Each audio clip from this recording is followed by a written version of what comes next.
Welcome to the Founder Spotlight, Episode 4. Don't let the outer dictate the inner. From the vision to the mission, we're putting founders in position. There's a philosophy I live by. Don't let the outer dictate the inner.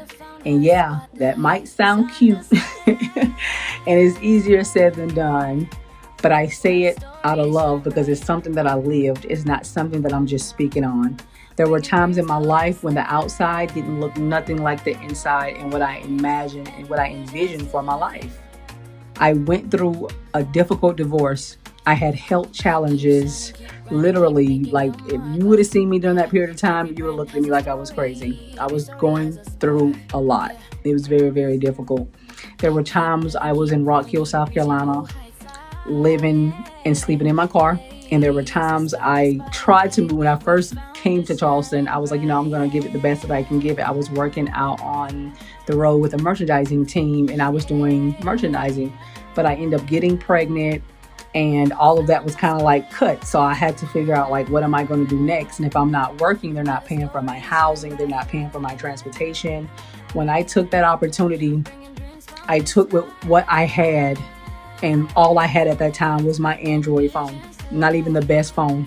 I started recording myself speaking and trying to get more familiar with the camera and being in front of the camera. And during that period of time, I was like, you know what? I have to find something that can support me, not only mentally, emotionally, but financially, and something that could be stability for me. And going out on the road, working with the merchandising team was that. But I did that with my phone. Went to Indeed, scrolling through, looking for opportunities. All I had was my phone.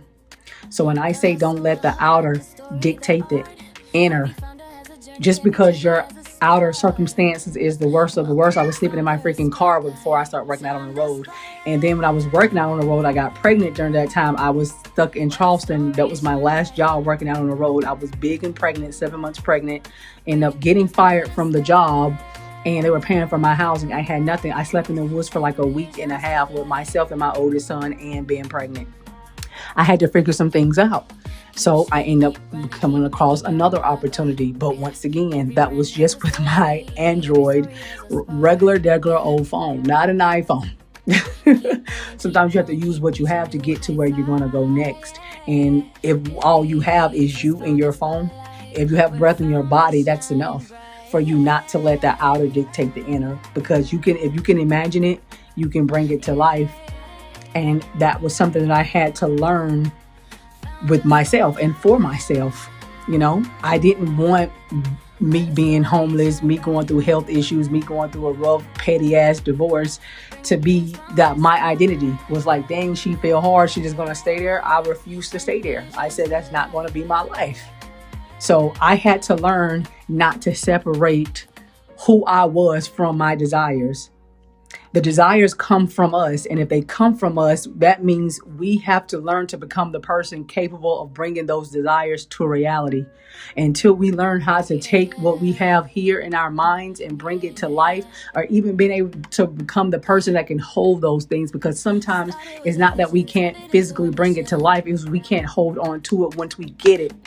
And it's a lot of times it's because of what's going on in our heads. So I had to take time for myself and go within and stop looking for someone, something, some opportunity to save me from me. Yes, life happened to me. Yes, I was sick. Yes, I was going through the divorce, but I didn't have to let that become who I was. So when I speak that philosophy, I'm speaking it because I live that. And there's people that has been in my life and they can attest to that. They can say, hell yeah, she did. Some of the people actually came to my car when I was sleeping in my car and hung out with me. Some of the people, I was on the phone when I was sleeping in my car and in the woods. All I had was my phone. I found a way to keep that motherfucker charged, that little Android. Couldn't keep the bill paid. I had Wi-Fi. So it's no excuse. I didn't have the whole, like today I have a setup. I have equipment. I got different cameras. Like I have everything I need to truly become a success if I truly wanted to. And it is something that I'm still striving to become. For me now, it's all about holding it and not just bringing it to life, because I'm really good at thinking it and bringing it and doing it. Like the actions, I can get it here. It's just now you got to hold on to it and maintain it. And if I can do it, you can do it. If you don't believe that you can do it, you're not going to be able to do it. So you got to get out your own head. You got to stop looking at like, okay, I got this shitty ass job.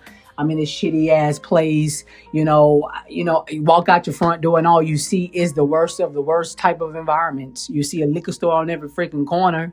There's nothing good going on around in your hood, in your neighborhood. So what are you going to do? You go here, you go within, and you bring it out. You like to sing, you like to dance, you like to draw. Shit, if you were like me, I didn't know what it was that I liked to do until I was homeless. I started to explore other parts of me that I've always thought about doing, but I never had the space. I didn't feel like I couldn't afford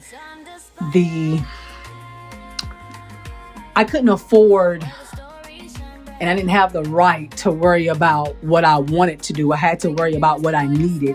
And in a lot of times in my life, I had to worry about keeping a roof over my head. I had to worry about how I'm going to feed me and my children.